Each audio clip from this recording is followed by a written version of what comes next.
dobrodošli još jednu epizodu Saša Gamesa. Danas ćemo igrati FIFA World, jedan, znači, zadnji squad u skorije vrijeme, znači ovo je zadnji squad koji ću praviti i sutra ide gameplay, znači obećavam. Gameplay FIFA World će sutra ići, znači na golo je Casillas, inače ovo je BBVA team, jedan dosta bolji tim, ono mi se nije svidjelo što sam pravio prvi put, sam stavio sve Realove igrače, maltene i nije mi to bilo zanimljivo. Pa evo sada ćemo ići sa malo drugim igračima, tu je Godin, Pepe i Casillas. Mislim, uglavnom su Realovi, zato što njih najviše volim i ono, tu je Carvajal, tu će biti Dani Alves kada dobijem pare. Trebam sad da uplatim, tu je Marcelo, mislim da Marcelo i Jordi Alba su najbolji, ali nisam imao pare za... imao sam ja pare za Jordi Albu, ali bio sam trošio na napadače, pa nisam kupio Jordi Albu, nego ta 3 napadača. U stvari, ta 2 napadača sam potrošio pare, da ovaj igrač ne igra na svojoj poziciji. ADD player. Po meni on je trenutno najbolji igrač Reala, to je Isco. Po meni on najbolji. On ide tu, samo ovo radim, evo ga, jedan dobra fora da mu se ova kopačka da mu požuti. Onda RV je Vela, jako dobar igrač.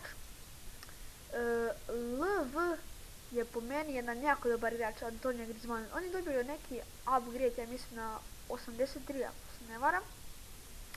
Možda nije on, ne znam. I kao zadnji napadač će biti, mislim kao zadnji igrač u ovom timu će biti Karim Benzema. I ljudi, što se tiče, vidite, imamo 183 rating, što se tiče zamene, nemam neke zamene, ali ono, baš mi briga. Tek trebam da kupim. Ovaj tim je dosta dobar. Za šta ćete da očekujete? Znači, imamo oko 300 pregleda, a kad bude 500 će biti specijal. Odigrat ćemo verovatno 2 tekme FIFA World ili 2 meča, 2 partije Hunger Gamesa, pa vi odlučite šta hoćete. Znači ljudi, ovaj tim ima 180 rating, što nije loše. Imao sam i jedan engleski tim koji nisam teo da prezentujem jer bio jako loš chemistry i sve to. Pa imao sam Van Persija, Falcao, Davida Silvu, kompanije i to. Ali nema veze, znači ovo je zadnji squad builder u možda mjesec i po dana, 2.